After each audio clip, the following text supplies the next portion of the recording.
पिता की 12 बातें जिस यीशु मसीह ने पृथ्वी पर प्रकट किया। पहला, पिता उससे प्रेम रखता है जो मसीह से प्रेम रखते हैं, क्योंकि पिता आप ही तुमसे प्रेम रखता है इसलिए कि तुमने मुझसे प्रेम रखा। दूसरा, पिता उसका आदर करता है जो मसीह की सेवा करते हैं। यदि कोई मेरी सेवा करे तो पिता उसका आदर करेगा। तीसरा, पिता ने न्याय का काम पुत्र को सौंप दिया है। पिता न्याय नहीं करता है, परंतु न्याय करने का सब काम पुत्र को सौंप दिया है। चौथा, पिता अब तक काम करता है। मेरा पिता अब तक काम करता है इसलिए मैं भी काम करता हूँ। पांचवा, पिता अपने लिए ऐसे आराधकों को ढूंढता है जो आत्मा और सच्चाई से आराधना करे, परंतु वह समय आता है, वरन अब भी है, जिसमें सच्चे भक्त पिता की आराधना आत्मा और सच्चाई से करेंगे, क्योंकि पिता अपने लिए ऐसे आराधकों को ढूंढता है। छठवा, उस दिन के विषय में केवल पिता जानता है।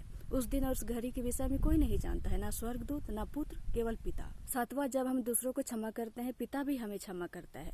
जब तुम मनुष्य के अपराध को क्षमा करते हो तब तुम्हारा स्वर्ग पिता भी तुम्हें क्षमा करता है। आठवां, पिता हमारे प्रार्थना को उत्तर देता है। फिर मैं तुमसे कहता हूँ, यदि तुम में से 2 जन पृथ्वी पर किसी बात के लिए एक मन होकर मांगे तो वह मेरे पिता की ओर से जो स्वर्ग में है उनके लिए हो जाएगी। नवां, पिता सच्चाई को प्रकट करता है। यीशु मसीह उसको उत्तर देता है, हे शमौन योना के पुत्र, तू धनी है, क्योंकि लहू और मांस ने नहीं परंतु मेरा पिता जो स्वर्ग में है यह बात तुझ पर प्रकट की। 10वां, पिता सब कुछ देखता है और प्रतिफल देता है, ताकि तेरा दान गुप्त रहे और तब तेरा पिता जो गुप्त में देखता है तुझे प्रतिफल दे। 11, पिता सबके लिए प्रोवाइड करता है। पिता भले बुरे दोनों पर सूर्य के उदय करता है, धर्मी अधर्मी दोनों में बरसाता है। पिता हमारी जरूरत को पूरी तरह से जानता है, इसलिए तुम उनके समान ना बनो, क्योंकि पिता तुम्हारे मांगने से पहले जानता है कि तुम्हारी क्या क्या आवश्यकताएं हैं। यदि आप नए हैं तो मेरे YouTube चैनल को सब्सक्राइब करने के लिए ना भूलें।